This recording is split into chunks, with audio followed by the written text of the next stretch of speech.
Welcome to the Practice You podcast. My name is Elena Brower.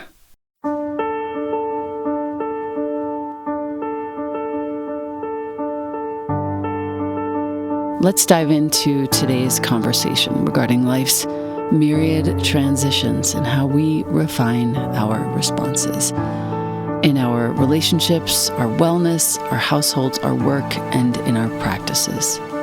You are invited to learn and love and listen with me. Welcome to Practice You.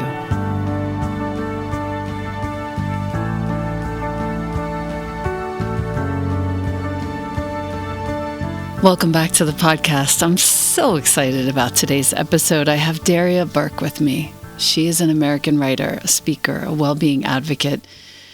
And while she's a marketer by trade and a seeker at heart, Daria is a storyteller, one of the masters of our time, I'm convinced. She's a sense maker. She weaves together personal experience and the science of healing and transformation. Her debut memoir, which feels like it's your 5th or 10th book, is called Of My Own Making. It came out this spring, 2025. It's a soulful and scientific exploration of overcoming adversity, healing from childhood trauma, that's like an understatement, and rewriting one's own story. As a chief marketing officer, Daria was named a 2020 AdAge Woman to Watch. Her work's been recognized by Women's Wear Daily, Forbes, Vogue, Town & Country, and The Cut. You've written, Daria, for Fast Company, the Huffington Post, Black Enterprise. You've appeared on the Melissa Harris Perry Show on MSNBC. You're a distinguished alumna of the NYU Stern School of Business, dude. I don't even know what to say. You were born in Detroit. You now live in Los Angeles, between there and East Hampton. I want to start by reading Kiese Lehmann's blurb for this book, because I think it's important that our listener, if you've heard the episode with Kiese and me back a couple of years, you know what he means to me. He writes, Daria Burke is as adept at creating prose that floats and dips as she is diving unflinchingly into the root of harm, addiction, and hurt. Of My Own Making is as profound a book about the treacherous experience of befriending ourselves as I've read this decade. Daria, welcome to the podcast. Thank you. Wow. What a blessing. What a blessing. I want to start our listener by giving you a caveat. Daria had one of the most harrowing childhoods with which I've ever come into contact. So there is a sort of a disclaimer here that if it's challenging for you to hear about drug use, abuse, neglect in childhood, this might not be the episode for you. And I want to welcome you as we tread lightly into Daria's childhood and her emergence from that situation and context into some really profound pivots and moments of healing throughout your life.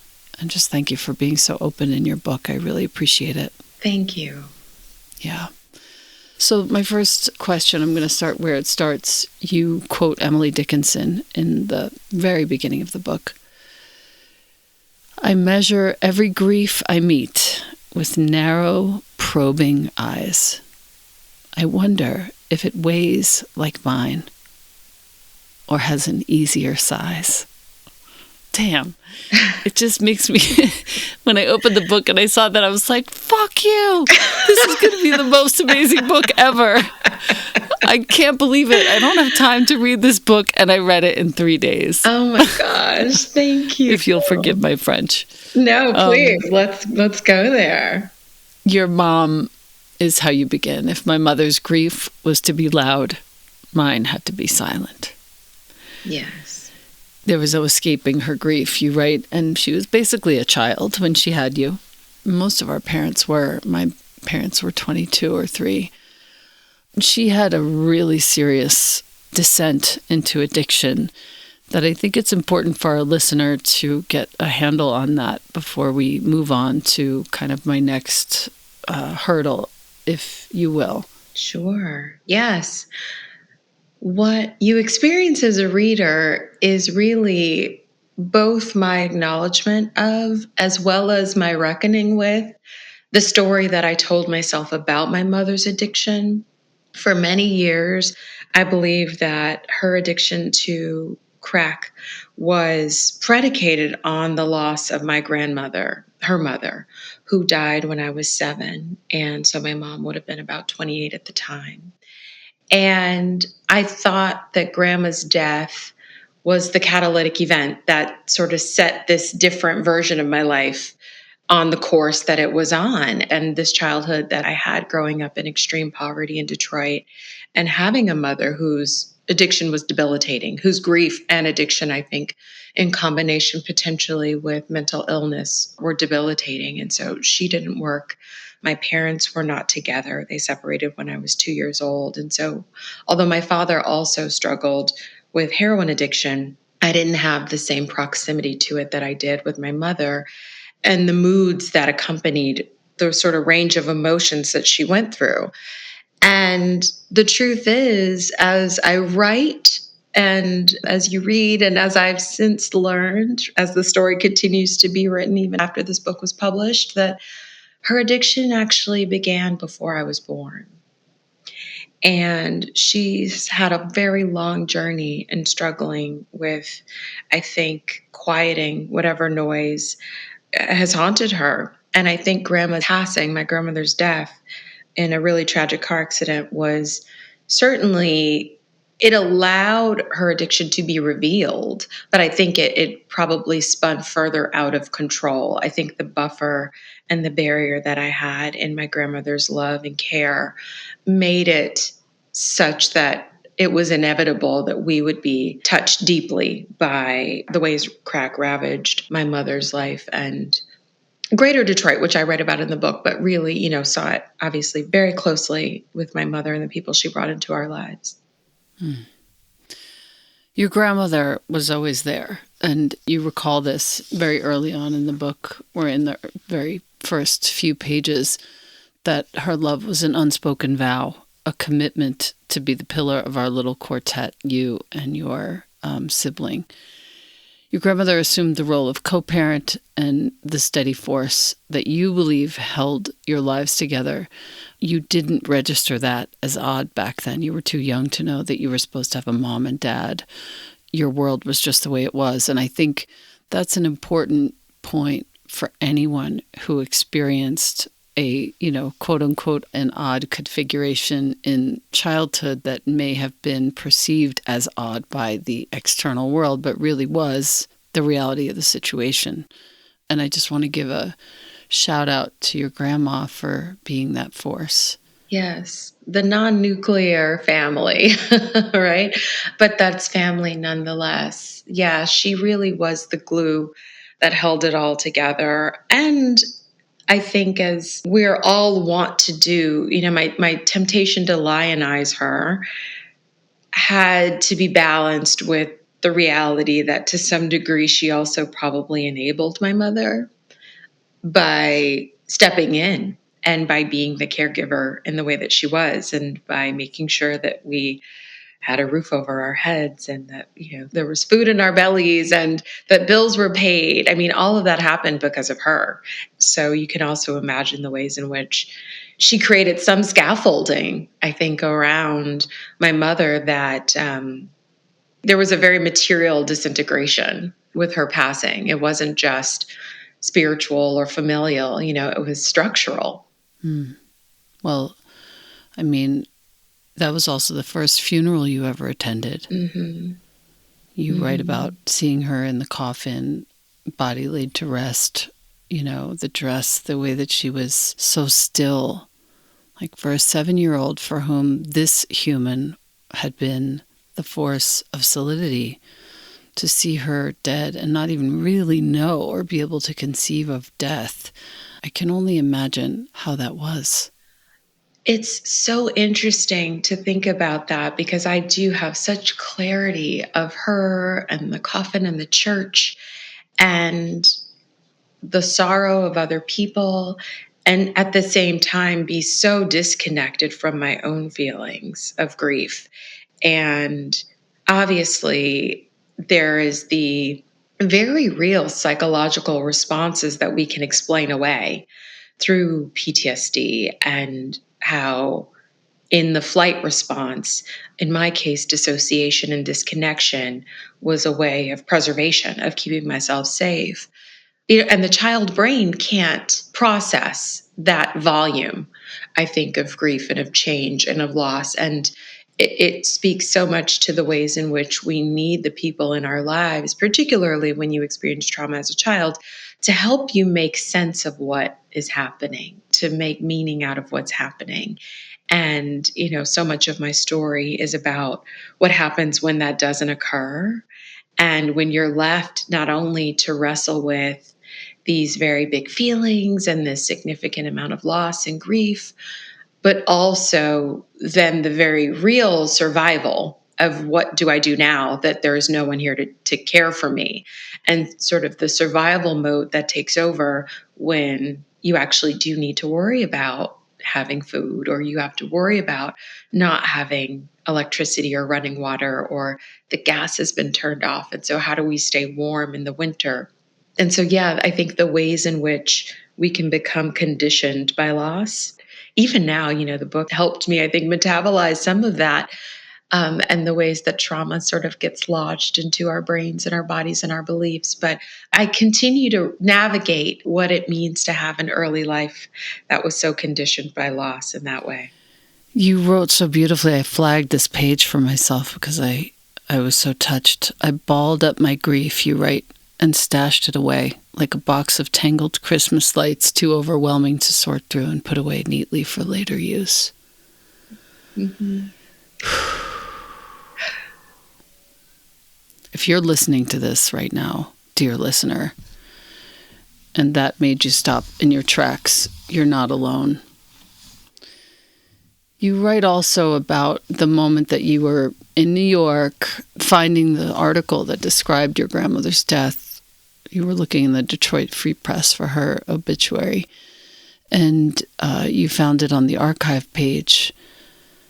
November 8th, 1987, reported the car accident that had claimed my grandmother's life. My hands shook as I signed up for a free trial to access the article, overriding the paywall that stood between me and my history. I would love to hear about how that sort of changed your trajectory in your life professionally. I think it did.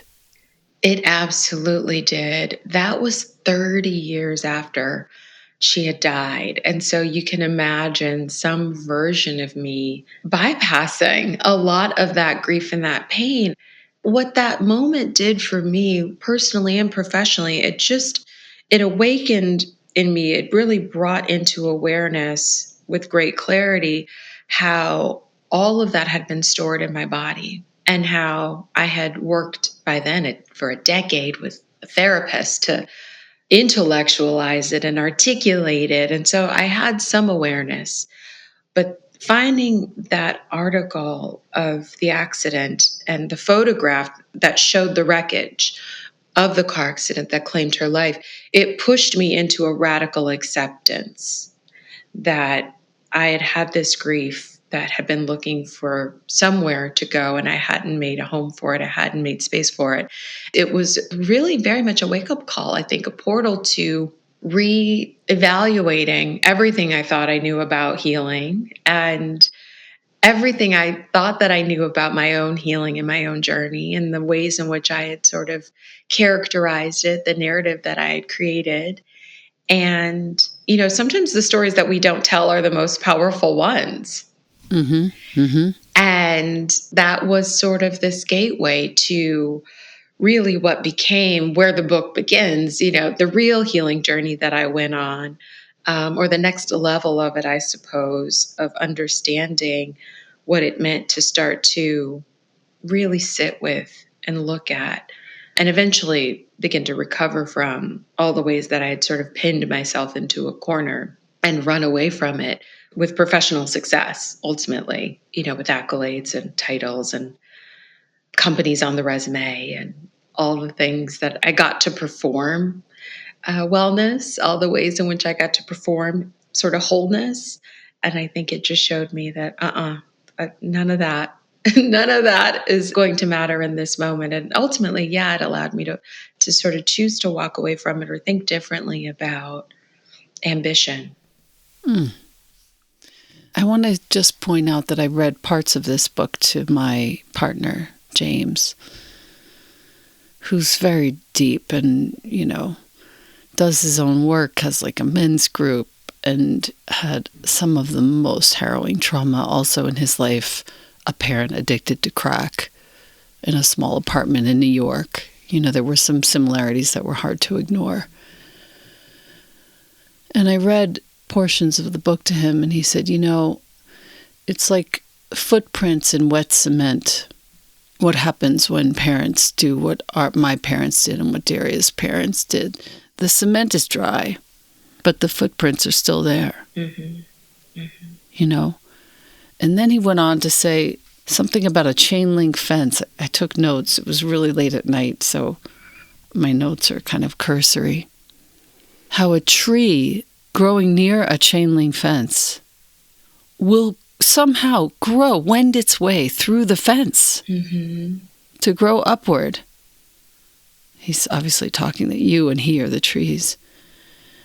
And then he said, he listens to a lot of Jung, and he says, Carl Jung teaches that we don't overcome our problems. We actually grow much bigger than them, which is, really what you did and what this whole tale of your life is about. And I really appreciate there are so many mentions of neuroplasticity in action. On page 33, you wrote, my story was of a girl who manifested an incredible life because she believed that another life was waiting for her. Mine was a narrative of resilience. Yes, I had faced and conquered the unimaginable, my own being as living proof. But these were mere facts about my upbringing, background noise. My story was one of hope, an exploration of belief and conviction, an artistic endeavor of stitching together a life that most people would bet against. And it's so beautiful to see how you did this. You told a story about your life. You found your way out of that whole situation. And you write that if we tell the stories long enough, our lives actually become these stories. And I think somebody listening to this, dear listener, if it's you needed to hear that. That the story you're telling has become your life to date. And maybe there's another story. Yeah. Because there are the facts. Certainly. They're undeniable. I think those are those footprints, right? Those are the facts. Any story, it's our interpretation of those events. And so much of this book is about how do you create an identity that's untethered from what has happened to you? How do you choose who you become? As you know, I'm a fan of Dickinson, and another of my favorite Dickinson quotes says that hope inspires the good to reveal itself. Wow, that's so beautiful. It is. And I think that really sits at the foundation of possibility, really. And certainly, I think what carried me through my life. And so those facts were there, and I could admit them to myself for a long time. I couldn't admit them to other people, but I could admit the facts. But it mattered that the story, the interpretation of those events was more than just a rendering of loss, of grief, of neglect, of abuse. I couldn't even use the word abuse until I started working on the book. I never even called myself abused. And so, look, some of that is that dissociation and disconnection from it. And the integration, I think, is always happening. It's evergreen. But I do think that there was also this overriding hope that could inspire the good in my life to reveal itself over and over and over again, and to create the world not as I first experienced it, not as the one I was trying to get away from, but through this conscious intervention, this act of faith and not a religious faith, but this inner knowing that another way to live was possible beyond what I had witnessed. You know, the Zen student in me that wants to jump to page 87, where you talk about how you learned the neuroscience of addiction and found some understanding in the words of Dr. Gabor Mate, whom actually I also interviewed here. I know. Holy Lord, that was such a good one for me. The way he nailed me at the end, he sort of corners me really in a great way. He writes, "It's impossible to understand addiction without asking what relief the addict finds or hopes to find in the drug or the addictive behavior. The question is not why the addiction, but why the pain." Mm-hmm.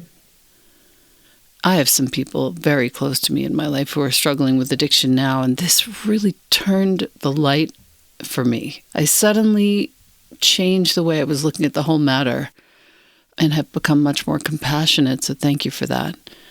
But I appreciated very much the way that you realized that your mom's struggle was not just a battle against whatever circumstances she was experiencing. It was a much deeper pain.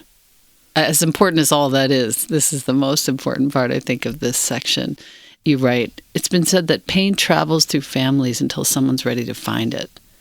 The cycle of addiction, of pain, had been passed down like an heirloom. My mother's descent into those dark spaces was a continuation of a larger intergenerational narrative. It turns out that she watched her own father commit suicide, if I'm correct. Yes. Yes. She found him after he had died by suicide. And to this day, she's the only person who's ever told that version of the story. And because she would often wield it at times, I think when she felt backed into a corner or she felt defensive, that was sort of the way of saying, I'm wounded too. I've had horrible things happen as well. Now, it's generally not a way that a parent would engage with their own child. And I recognize that it's a very interesting sort of way of me having to find it out in the first place. But of course, when that is part of your origin story and it goes unmanaged in whatever way it went unmanaged, I can only fathom, having a grandmother who was born in the early 1930s in Mississippi and who had left that, Jim Crow South with her family to move to the North and to start again and again and again, right after so many threats to safety and survival had occurred in her own life, and to continue to make a way, seemingly out of no way. I can't imagine what the conversation would have even been like when you suffer so much loss that has to be one more thing that you contend with. And she had gone on to continue to build a life, and one for herself and for her children. And so I don't know what parenting through that kind of loss as a mother looked like. And so I can't imagine what kind of support system my mother would have had. She was 12 when that happened. And so imagining that only 6 years after finding her own father lost to suicide by gun, he had taken his own life by shooting himself in the head, that she got married at 18 and then had me at 21. That context matters when we think about the greater stories of our lives, because we all inherit something that we don't have control over. Now, what we choose to carry is our business. But it mattered to me that I didn't just paint a picture of a woman who spent my life wounding me, right? She did, certainly. And it's for those reasons that we're not in relationship today, that I chose to become estranged. But when we talk about epigenetics, so much of that conversation is around environment and the ways in which our environment and our behaviors can make manifest sort of dormant genes or propensity toward different behaviors, different outcomes. And she's certainly, I think, a victim of that.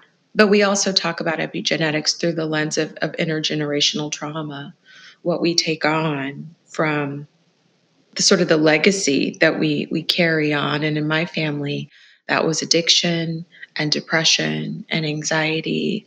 And I think in a lot of ways, I chose to be the one to feel it, with the goal of not carrying that legacy forward in my own life. You know, I'm going to skip a little bit in the interest of time. I just can't encourage you enough, dear listener, to read this. To this commentary about how you didn't have a best friend growing up. It was too risky an endeavor, a luxury I couldn't afford. A best friend, my best friend, would have come over for play dates and sleepovers. She might have noticed the lack of food in our house, that our utilities were routinely turned off, leaving us without heat, electricity, running water, a working telephone, that strangers came and went at all hours, and that my mother often didn't come home at all. A friend might ask questions or mention these curiosities to her parents, who would in turn call Child Protective Services, an entity whose name I knew and feared from a very young age. My mother often dangled CPS as a threat, you write, saying if anyone told, my sister and I would be taken away and placed separately in foster homes. I repeat this for our listener. It's page 101, just to give you a really good sense of the scene there before we move on to page 148, where you're mentoring other girls and beginning to emerge in a way that is so beautiful and heartening. I just need to take a big, deep breath here. Just thank you so much for your vulnerability and honesty, Daria. Thank you. Thank you. The space that you've given me to sit with all of this, it means a lot. I'm on page 148 now. And you're meeting with girls who are pretty young, and I'd love to sort of bring us into that scene where you say, the trick is to find the things you do really well and do them as much as you can. There are plenty of things I don't do well. I just don't spend much time or energy on them. Mm-hmm. Do you remember that moment and who was in front of you? I do. My niece, who is now 25, but she was 13 at the time, and she called me Superwoman. She's like, "Auntie, you're Superwoman," and I sort of bristled at that label because I didn't want her to think that that was the goal.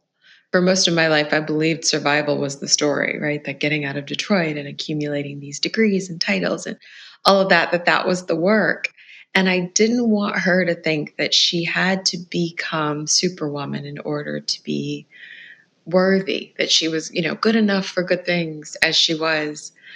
But at the time, I also believed that if I just did all the things that made me look good to other people, that if I just focused on what I was really good at, and to some degree, I still believe that we should be focusing on our strengths, but that I could avoid the things that would shine a light on the ways that maybe I wasn't as worthy of that awe.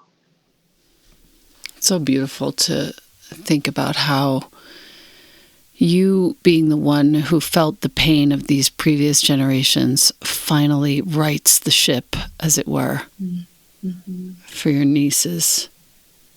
You have two, right? If I remember correctly. I have two nieces and two nephews. Right. I have so many pages folded, I can't tell you like every other page, but there's one that stood out for me with Jake, your ex-boyfriend, where he said, you were asked to ask someone close to you how they see you, separate from what you've achieved. So you asked Jake. He was your boyfriend at the time. And he said, if you took my resume and all of my accomplishments away, who am I? And this guy, he sealed his fate when he said, that's a silly question, he laughed. Why would I separate you from what you've achieved? They make you who you are. Like, whoopsie.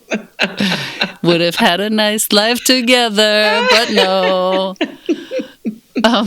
I just want to kind of highlight that, and maybe for our listener to go and find someone who really loves you and ask them who you are to them outside of the accomplishments and accolades, and see what emerges. Yes. Yes. I will add is, as the readers will find, this sort of broken mirror in that exercise with him and in that experience, because so often our relationships really are a reflection of where we are. And that relationship in particular was such a mirror, a broken mirror, but a mirror for where I was in my life and my healing, what I had allowed people to see and experience from me, and all the ways in which I actually was recreating my early life in a lot of ways. And so, yes, that sealed his fate, but it opened my eyes too. Yeah, I can only imagine. Mm-hmm. There were a couple of moments also with his family that were extremely awkward that I really appreciated. I've dated a person of color. It wasn't easy, but it was awesome in the end on all fronts, and we're still friendly. But I really resonated with all of that in a big way. I'd like to, if we have anyone here listening who might be in a relationship that crosses cultures or, skin tone, whatever it might be, any wisdom for this listener who might be needing it? I think what I would offer there is to know that it doesn't have to be hard, I think. And I've since experienced relationships where it wasn't hard. In the case with Jake, his parents had a very, very hard time with the fact that I'm Black. They were white. Well, they still are. And it was just not something they could really get their head around. And I think they continuously looked for reasons why my being Black would be problematic for our relationship, for our future, for his future, for their family. And so I think when people are looking for evidence of why your relationship won't work, they will find it. And so making sure that if you're going to choose to be in a relationship and you're seeing that friction, that you're with someone who can really stand beside you and navigating that. In my case, I stayed too long. And one of the lessons was that I found myself trying to earn their love and their acceptance. And it was very much like they'll see I'm different. I'll change their minds. And no one should ever be in that situation. Ever, never, ever. Ever. I don't care what the differences are in the relationship. I don't care if you come from the same cultural or racial background. You should never be proving your worth. And I found myself doing that. And I think the racial dynamics made that worse. It made me want to sort of perform this exceptional Black girl that had all the things that would make them think that I was air quote different. I wasn't like maybe some of the people they thought or that they had seen on television, the stereotypes that they wanted to project onto me. And so I was trying to sort of win their favor, and no one should ever be in that situation. And if you find yourself in a situation where you are running into some friction or being misunderstood, really know what that line is, what the boundaries are for yourself, for the relationship, for your tolerance, but that you're never having to prove that you are deserving. We're lucky that we now have more public examples of relationships that have been able to survive that. And so it can be done, but I don't want to have to survive something so awful to have love. Yeah, thank you for that.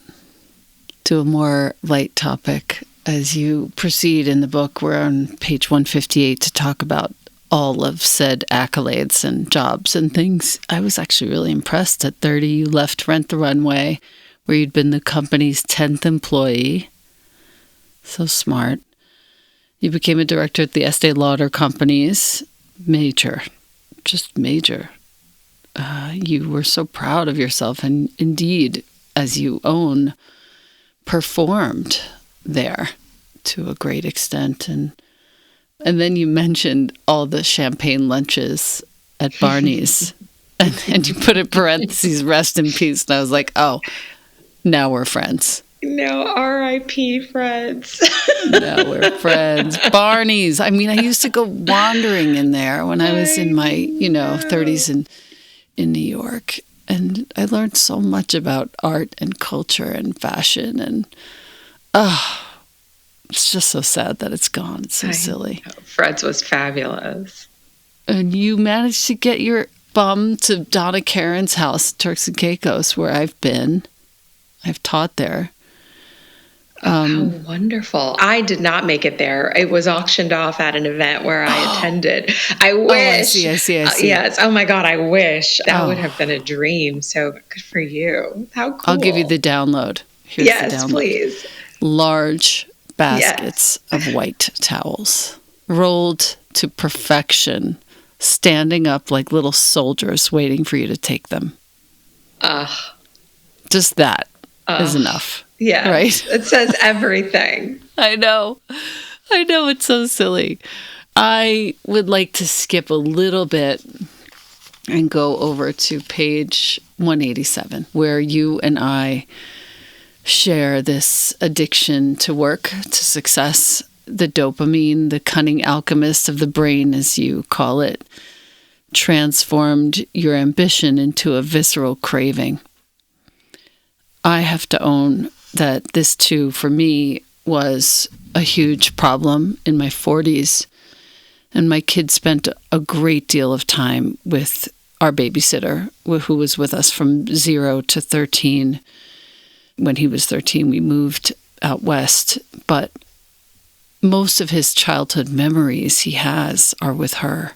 Mm-hmm. And it fucking kills me. Mm. And she's the best. Like, she's still a sister of mine, and her kids, we're all very close. But it kills me. And I wanted to know from you how that was transformed in your being. Well, it's so double-edged. That addiction to success, it was really, I think in some ways, it was addiction to the positive attention that came from being a good student. And I was affirmed as a kid. And so that felt like the thing to lean into. But it's double-edged because success gave me access to education. It allowed me to study at the University of Michigan. I graduated college at 20. I was there for only 3 years. I graduated to eventually go on to NYU, as you shared in my bio, and get my MBA there. So it gave me access to education, to a career, to therapy, and ultimately to safety. And so much of that was just survival mode in action. And it's sort of that tunnel vision to succeed was my trauma response. So that achievement, it became my armor, and I could use that to hide from everything that I didn't want to feel. And to some degree, that was helpful. But it wasn't until I began to really confront my past and run into things like moving for a job and losing that job that I became clear as to how I needed to learn to separate my identity and my worth from my resume, and to realize that healing was going to take a different kind of courage, right? The kind of courage that has nothing to prove. And that exploration, it unraveled me, but it did rebuild me. And I should say this, that I think this is a uniquely or particularly American problem to not just you or I, that we often will call anxiety ambition. Right? We will say, oh, I'm just really ambitious when we're pursuing all of these things out of the trauma response, not because it's intrinsically motivated. And we call it purpose. And so really being able to sit still with myself enough to determine, is this anxiety or ambition? Is this ambition, or am I moving out of true alignment? And that's really been the shift that I've made over the last, I would say, 5 years in practice.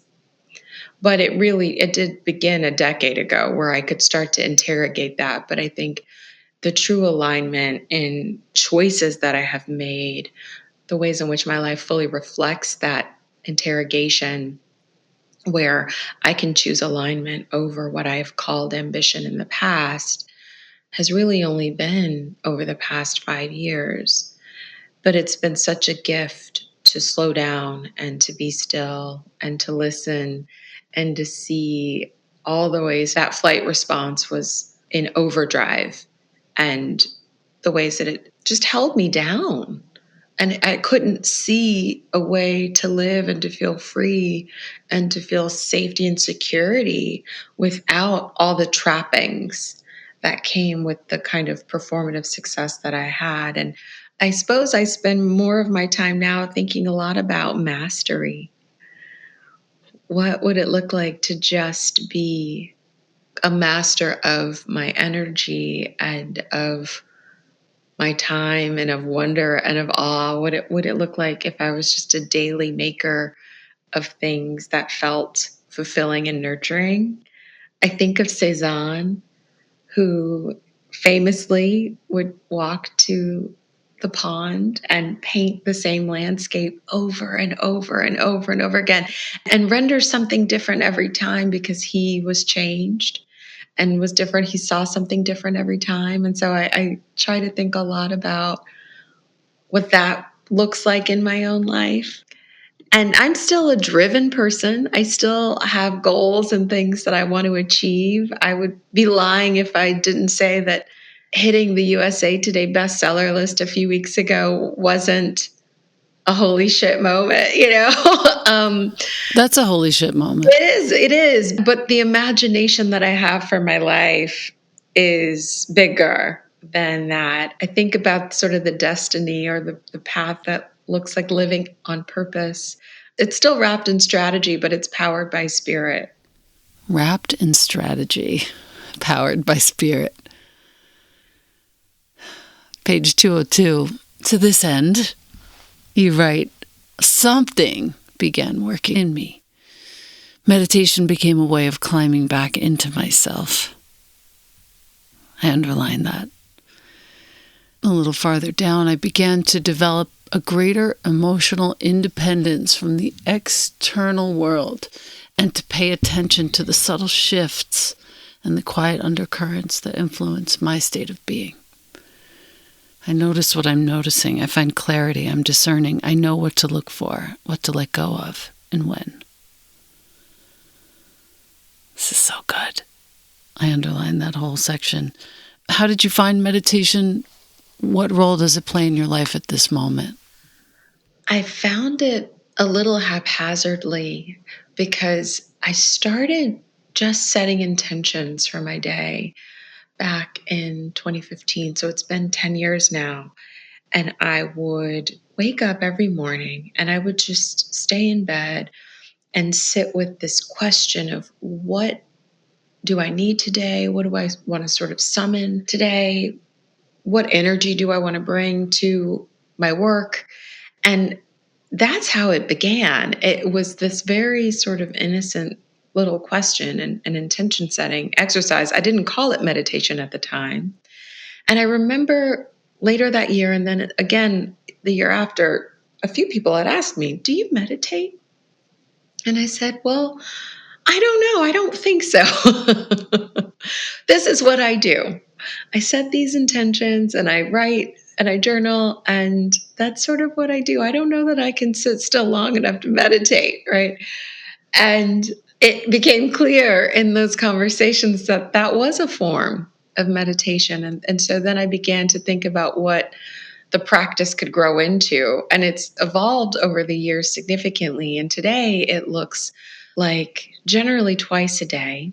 And so I try to be quite precious with my morning and my evening routines. My book tour did throw me a bit, but typically I will journal first thing in the morning. I have to get everything in my brain that sort of I'm flooded with things when I wake up. Sometimes it's my dreams and I remember what I just had dreams about, and I'll write that down and sort of stream of consciousness, let go of everything else that needs to find more space. And then I'm quiet enough where I can meditate and sit. Sometimes it's only 5 minutes. I try to do about 20. So that first hour of my day is filled with that combination of things. And sometimes it's a sound bath, and sometimes it's really quiet. Sometimes it's guided because I need to be held a little bit in that. And I just sort of choose what feels right.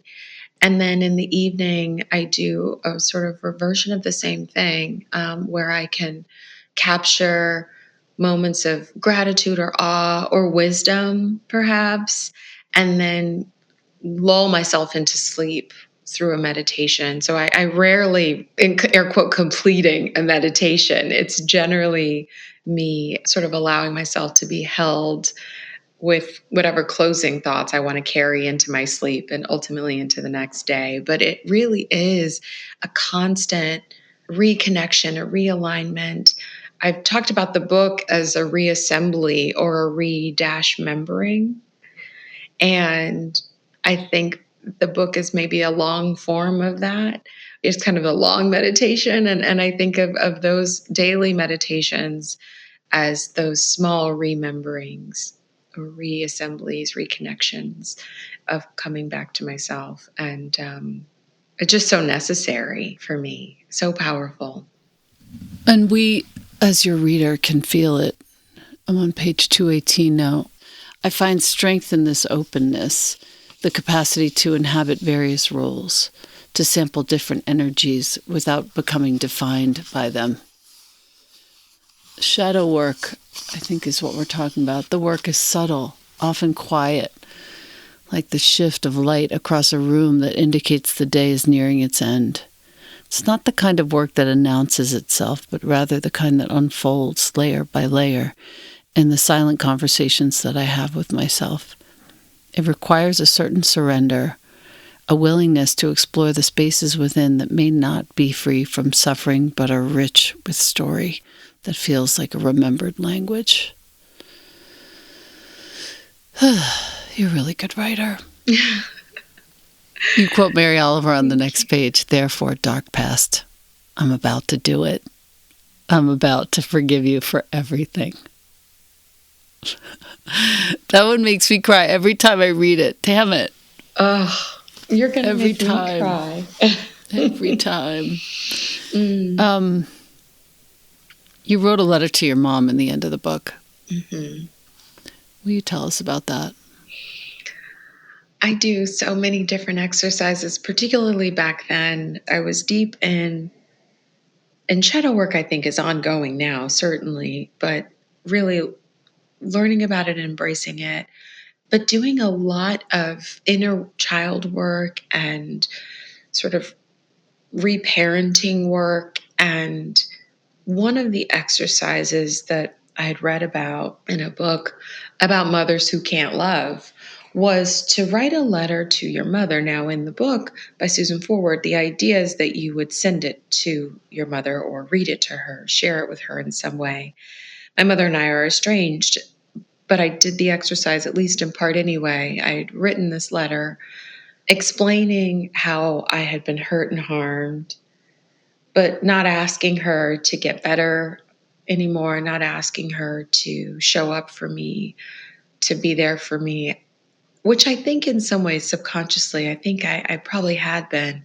And I think so much of the grieving process of accepting, the radical acceptance, I think that we all have to come to when we're healing, when we're finding post-traumatic growth, for me came in releasing her from that, from needing that from her, and sort of this asking her to let me go too, whatever cosmically, energetically that meant, like whatever grip I felt like perhaps we had a hold on each other.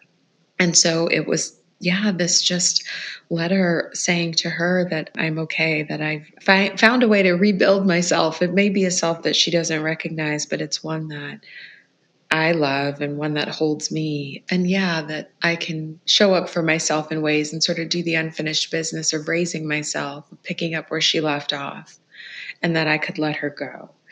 And it was such a powerful way of further contextualizing, I think, the grief that one often has when they didn't have that nurturance and that guidance and that love and protection as a young person, and they, that hole you still feel through that kind of neglect, and recognizing that the hole may still be there, but that you can sort of build something around it, that you can sort of be broken and be whole at the same time.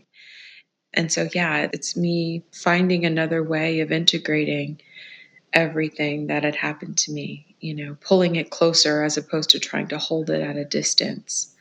One of the sort of a side paragraph, page 237, it's not something that one might highlight, but I highlighted it, and I think it really reflects your level of evolution quietly.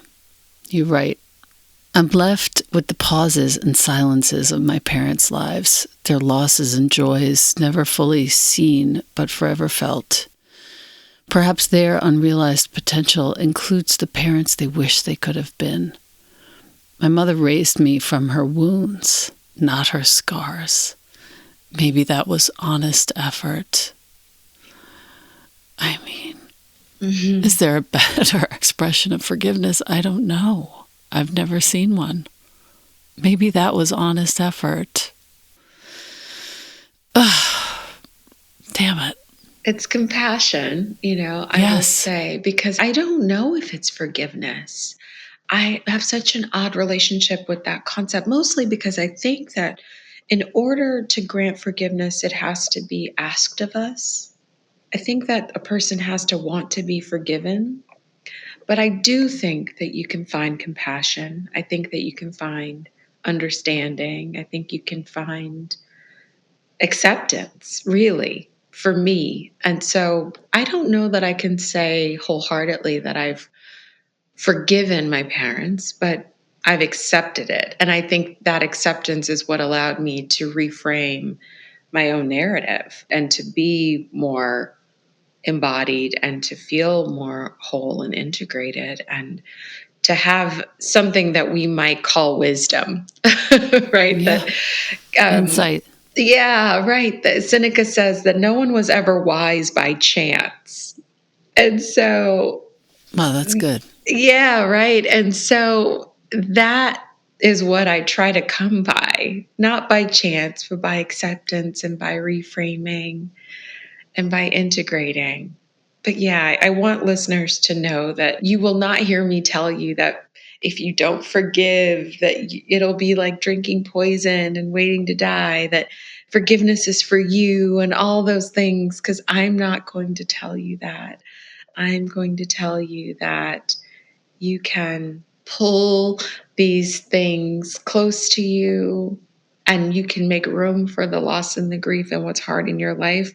And that by holding it close to you, you can learn how to move with it. So beautiful. Thank you.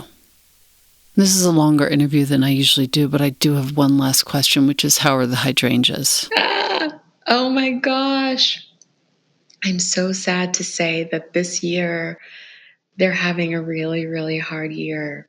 It feels oddly poetic, and certainly I think another story to be written, but I will tell you that we had a really rough, cold start to the season.